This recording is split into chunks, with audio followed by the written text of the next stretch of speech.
Nagsimula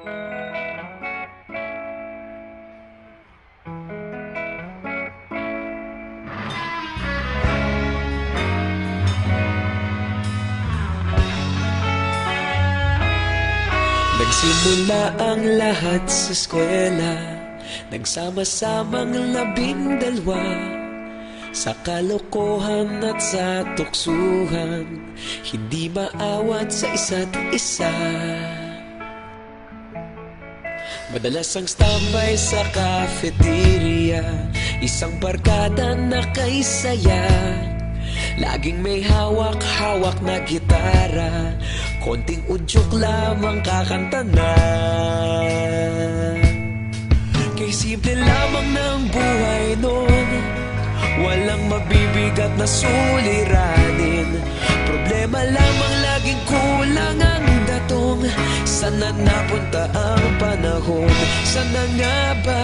Sana nga ba? Sana napunta ang panahon? Sana nga ba? Sana nga ba? Sana napunta ang panahon? Sa unang ligaw kayo'y magkasama, magkasabwat sa pambobola.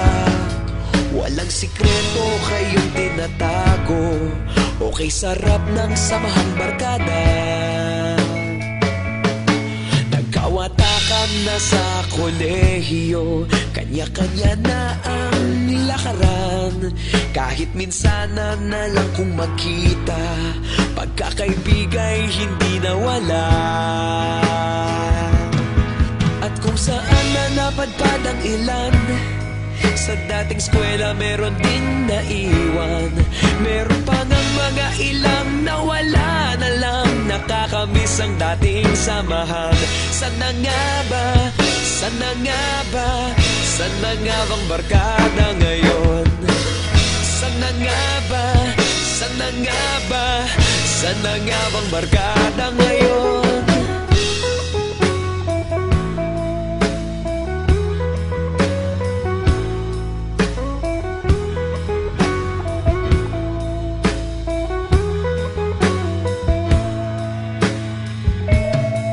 Ilang taon din ang nakalipas, wala pa sa aming tatay na nagsusumikap upang yumaman at guminhawang kinabukasan. Paminsan-minsan kami nagkikita, mga naiwan at natira. At gaya nung araw namin sa eskwela, pag magkasama'y nagwawala.